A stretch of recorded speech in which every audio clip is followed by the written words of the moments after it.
back to Barack Obama.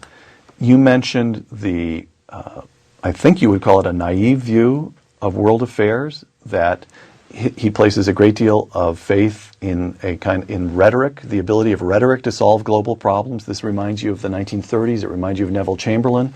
I read you a quotation of the notion of spreading the wealth around, and again you said that's perfectly pure socialist doctrine from the 1930s. Would you argue that this man is the most left-wing, or the purest embrace of the unconstrained vision that we've seen in American politics since when? Since the New Deal? Since the Great there's been American politics. Really? Yes. Yes. I mean, even FDR, pulled back on some things.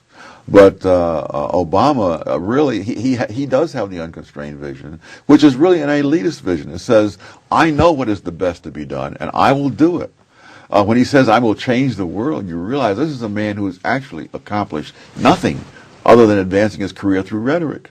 And it reminds me of a sophomore in college, who thinks that he can run the world because he's never had to run anything.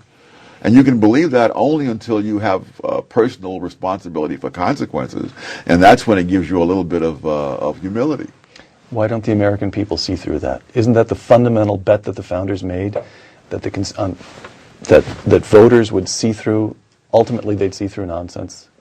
Yes, but that was before nonsense became a large part of the curriculum of our educational institutions.